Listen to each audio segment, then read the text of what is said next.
Pelan-pelan ya, teman-teman. Lihat konstruksinya ya. Di sini ada doa, harapan dulu. Ada harapan, cita. Ini takdirnya. Ini saya mungkin ke sini X, di sini Y. Ya, kemudian di sini ada doa untuk mempercepat. Di sini ada ujian. Di sini ada pengabulan jawaban. Kalau di ritual umroh atau haji, di sini ada sofa, di sana ada marwah ya. Baik. Nanti kita jelaskan. Sebetulnya ada banyak sekali hikmah dari ritual kita yang sekarang sayangnya menjadi ritual saja, walaupun pahala ada. Pahala itu diberikan pada keikhlasan dalam penunaian ibadah secara benar. Jadi kalau Anda sholatnya benar dari awal sampai akhir dan ikhlas, pahala diberikan. Tapi barokah, nilai-nilai kebaikan dari sholat yang kita dapatkan dalam hidup itu cenderung potensinya kurang bisa didapatkan kalau kita nggak paham hikmahnya. Oke? Seseorang kan, semua orang punya harapan ya, punya cita-cita. Terus dia berdoa kan? Ya Allah, yang sedang kuliah, saya pengen lulus IPK 4 misalnya. Ya kan? Ya Allah, saya pengen rumah tangga yang sakinah, mawadah, dan rahmah. Halo, kenapa sedih begini? Tenang ya. Ya, jadi intinya setiap orang punya cita-cita. Misalnya ini lulus ujian. Sifatnya wisuda, akhir didapatkan. Ada seorang mahasiswa pengen diwisuda dan lulus. Berarti kan harapan kan? Oke, saya mau tanya pada Anda. Mungkinkah diwisuda kalau dia tidak kuliah? Mungkinkah diwisuda kalau dia nggak ikut ujian? Mungkin. Tiba-tiba berdoa malam ini, besok wisuda. Mungkin. Pasti dia melewati tahapan dulu kan? Ya kan? Nah, tahapan inilah jembatan yang mengantarkan kita pada harapan yang ingin kita raih. Kita punya harapan di ujung sana, kita pengen raih. Kita mesti jalan kan ke sana? Nah, jalan itulah yang disebut dengan ujian. Ujian ini yang sering kita lihat sebagai masalah. Kan kita ngerjain ujian bikin masalah kan? Masalah, solusi, gitu kan? Ya? Nah, jadi sesungguhnya ujian atau masalah ini diberikan oleh Allah kepada kita bukan ingin membuat hidup kita bermasalah, bukan. Tapi ingin mengantarkan kita pada harapan dan doa yang pernah kita mohonkan. Memang jalannya mesti ini. Makanya kenapa masalah kita beda-beda walaupun substansi rasanya sama? Karena apa yang kita alami itulah yang sesuai dengan yang mengantarkan pada apa yang kita inginkan. Doa kita apa? Masalahnya Allah turunkan supaya mempercepat pengabulan pada apa yang kita mohonkan. Jelas sampai sini? Ya, jadi itu yang dimaksudkan. Tidak mungkin ada orang hidup itu tentang diuji, nggak mungkin. Nah, konsepsi ini ada di Quran surah kedua di ayat 155. Walanabluwannakum bisyai, dan aku pastikan setiap orang yang hidup pasti aku akan berikan ujian. Hidup sama dengan ujian. Hidup sama dengan masalah. Karena orang hidup pasti punya cita-cita, punya keinginan. Yang punya keinginan harus diwujudkan keinginannya lewat ujian. Maka hidup berbanding lurus dengan ujian. Artinya orang yang tidak ingin diuji tidak ingin hidup. Siapa yang tidak ingin punya masalah? Angkat tangan. Kan? Dibilang gak ingin, takut gak ingin hidup. Dibilang punya masalah, takut gak bisa ngatasin, kan? Oke, lihat dulu sini. Bisyai dengan berbagai macam. Minal khauf, khawatir, gelisah. Ini sudah mulai gelisah, jam berapa selesai gitu kan? Wal ju' mulai lapar. Wa naqsi minal amwal, sudah mulai ngitung ongkos, pulang gimana? Ya, wal anfus, ada yang sakit sampai yang wafat, ya kan? Ya, wat thamarat, yang hasil kerja kerasnya diambil orang lain. Ada yang begitu. Tapi itu mengantarkan pada harapan kita. Memang itu bukan punya kita. Yang punya kita yang lain, yang lebih baik. Jadi pahami yang pertama bahwa setiap hidup itu pasti akan dihadapkan pada ujian. Nah, ujian ini itu pasti akan selaras dengan kadar doa yang kita mohonkan. Makanya ketika Anda sedang punya masalah, itu hasil dari doa Anda. Kayak jangan banyak berdoa. Itu hasil doa Anda yang minta Allah kasih. Ya kan? Jadi begitu Allah kasih, Anda malah bilang, ya Allah kenapa mesti saya? Kamu kan yang minta kemarin. Ya, nah dari sini baru turun ayat, la yukallifullahu nafsan illa wus'aha. Allah nggak mungkin nguji Anda di luar batas kemampuan Anda. Ketika diberikan ujian pun yang kita mampu. Gitu. Yang sakit kan pernah minta ke surga.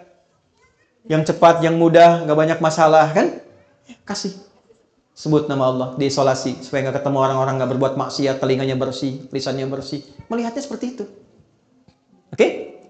Nah, kemudian nggak cukup sampai situ. Nih, katakan pada diri kita, nggak mungkin Allah nguji kalau saya nggak sanggup. Bahasa kitanya, saya bisa, saya sanggup. Dan nggak harus bikin status. Memang cuma saya sanggup ya, yang lain enggak. Terima kasih ya Allah. Yang senang aminkan ya. Tambah masalah itu. Ya? Oke. Setelah itu, setelah paham bahwa apa yang saya hadapi adalah bagian dari takdir hasil dari doa saya, maka pindah ayat. Perhatikan kalimatnya. Quran surah ke-94. Alam nashrah laka wa wada'na an. Baik, di surat apa itu? Apa artinya insyirah? Pahami, insyirah itu proses melapangkan hati, hati yang lapang. Jadi kalau ingin mudah masalah diatasi, lapangkan dulu hatimu. Karena banyak masalah menjadi besar itu bukan karena besarnya masalah, karena sempitnya hati. Oke? Jadi banyak masalah jadi besar itu bukan karena masalahnya besar, karena hatinya terlalu sempit. Anak muda konsultasi kepada seorang syekh sepuh, maaf kalau lewat waktu sedikit. Ya. Syekhnya tahu banyak masalah dari runut wajahnya yang tidak biasa. Kata syekhnya begini, ikut saya saja. Dibawa kemudian garam segenggam ke pinggir danau. Dilempar setengahnya ke gelas. Diambil air, minum. Kata anak muda ini, asin. Minum saja. Begitu diminum, betul, asin dan dimuntahkan. Dibuang semua ke danau. Lalu sisa dari garam tadi, seluruhnya dibuang ke danau. Ambil lagi airnya. Minum. Segar, enak, nyaman. Kata syekhnya, ini spirit al-insyirah. Saya sampaikannya di hadapan presiden ketika beliau galau tuh. Alhamdulillah ada kebaikan dia. Ketika ini dilakukan, diminum, segar. Kata syekhnya kurang lebih demikian. Itulah keadaan hatimu. Kalau cawan hatimu engkau buat sempit segelas ini, maka masalah sekecil apapun akan terasa berat. Tapi kalau cawan hatimu engkau perlebar seperti danau ini, masalah sebesar apapun seperti garam ini akan terasa ringan dan mudah. Alam nashrah laka sadrak, bukankah aku sudah buat hatimu lebar dan luas? Kenapa engkau sempitkan? Wa wada'na anka wizrak alladhi anqadha dhahrak, sehingga dengan itu membuat tubuhmu seakan menanggung beban yang berat yang tidak semestinya ditanggung.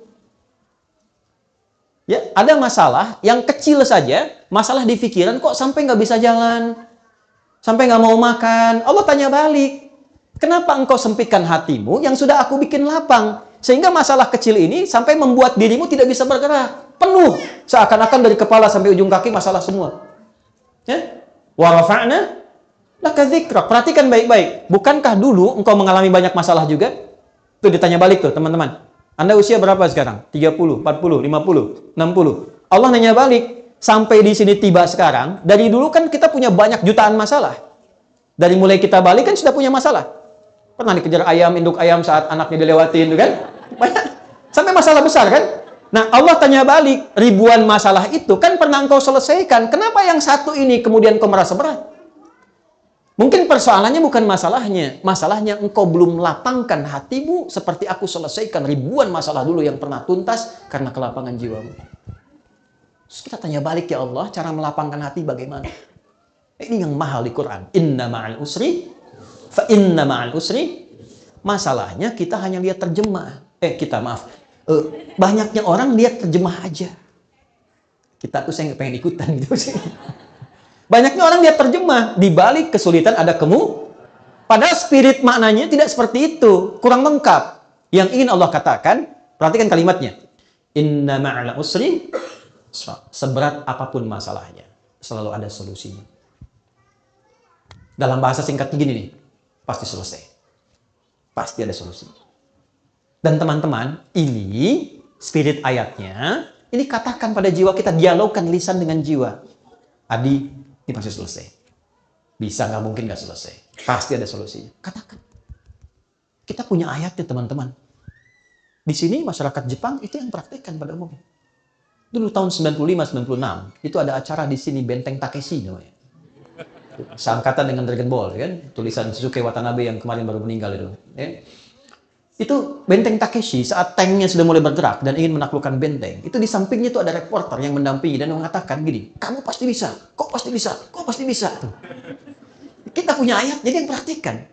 Jadi ketika Anda punya masalah, satu, simpulkan, terima kasih ya Allah, kau titipkan pada saya untuk mempercepat pengabulan doaku, engkau tidak berikan pada yang lain. Terima kasih. Yang kedua, kamu pasti bisa. Pasti selesai. Inna ma'al usri, fa inna ma'al usri. Kalau sekali nggak cukup, katakan yang kedua, sampai hati merasa tenang. Kuncinya, bukan jawabannya datang dulu, bukan selesai dulu. Kuncinya hati tenang dulu. Jiwa yang tenang melahirkan keputusan yang cemerlang. Bikin status tuh. Oke, terakhir, faida faragta. Kalau hatinya sudah tenang, baru mitigasikan persoalannya. Masalahnya apa? Di rumah tangga bikin mitigasi.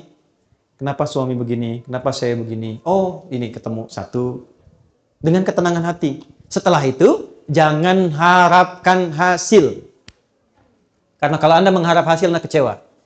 Serahkan hasilnya kepada siapa? Allah. Wa ila rabbika farghab. Nah, itu kalau sudah terkumpul, kita akan selalu ridho pada setiap situasi yang Allah berikan dari perjalanan takdir kita. Terima kasih ya Allah, Engkau kirimkan ini. Terima kasih ya Allah, Engkau hadirkan ini. Alhamdulillah. Ya? Makan gak makan asal ridho Allah pada kita ya. Tidak harus selalu kumpul gitu ya. Kadang-kadang kan sendiri-sendirian. Gimana? Karena ada yang bikin tema. Ya, baik, saya kira itu yang penting untuk saya sampaikan. Dan yang sebagai penutup, sebagai bonus, tolong cari lawannya yang positif untuk berlatih keridhaan. Itu rumus di Quran surat Asy-Syams. Jadi kalau ada yang A kurang bagus, cari yang B yang bagusnya. Misal, jujur lawannya apa? Jujur lawannya apa? Bohong. Rendah hati lawannya apa? Sombong. Baik, sombong diciptakan bukan ingin membuat Anda sombong, tapi supaya rendah hatinya muncul. Jadi kalau ada muncul tentang sesuatu yang terlihat sombong, berarti saya mesti rendah hati. Kenapa mesti Anda yang lihat? Marah lawannya apa? Sabar. Jadi kalau pulang dari sini, lihat suami marah, ibu langsung simpulkan, marah dititipkan pada suami saya.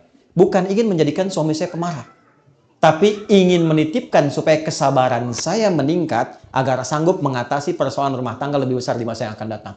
Jadi kalau suami datang marah-marah, alhamdulillah. Kamu kenapa ketawa? Terima kasih ya Allah telah mengirimkan amarah pada suami saya sehingga saya bisa belajar sabar. Suami juga nggak punya alasan untuk marah. Cemberut apa lawannya? Anda pulang ke rumah istri cemberut. Waalaikumsalam. Kayaknya kenal dia. Setelah itu kasih emas 2 kilo, selesai masalahnya. Emang istri saya masih ada nggak? Udah nggak ada kan? Alhamdulillah. Makanya saya cerita ya. Karena jarang ada ustadz ceramah bawa istrinya, jarang. Apalagi bahas yang itu. Sama saja gitu ya. Baik teman-teman, itu yang bisa disampaikan.